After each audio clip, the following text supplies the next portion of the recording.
Hi, Brian and David here from Bugwash Property, and today we're going to have a little bit of a chat about the Australian property market. We hear on the news quite often that there's a current downturn in the Australian property market.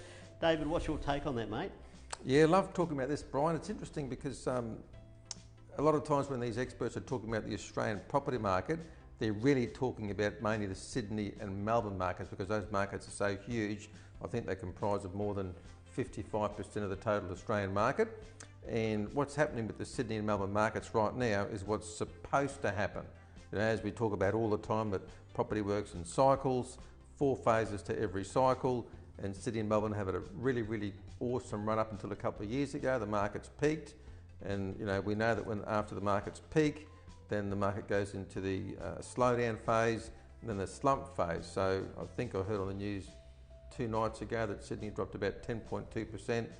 Can't remember what Melbourne was, but they're making a big drama out of it. But what's happening right now is what's supposed to happen. I think prices will actually continue to fall further before the market hits the recovery phase, and the prices stop falling, and then eventually the next boom phase will come and prices will start going up again. So what's happening is what's supposed to happen. The interesting thing for property investors that own property in those markets is what they should do.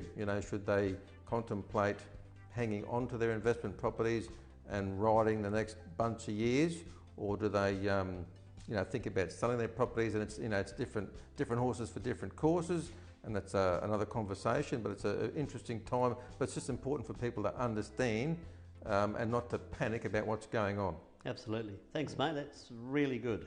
Cool. Thank you.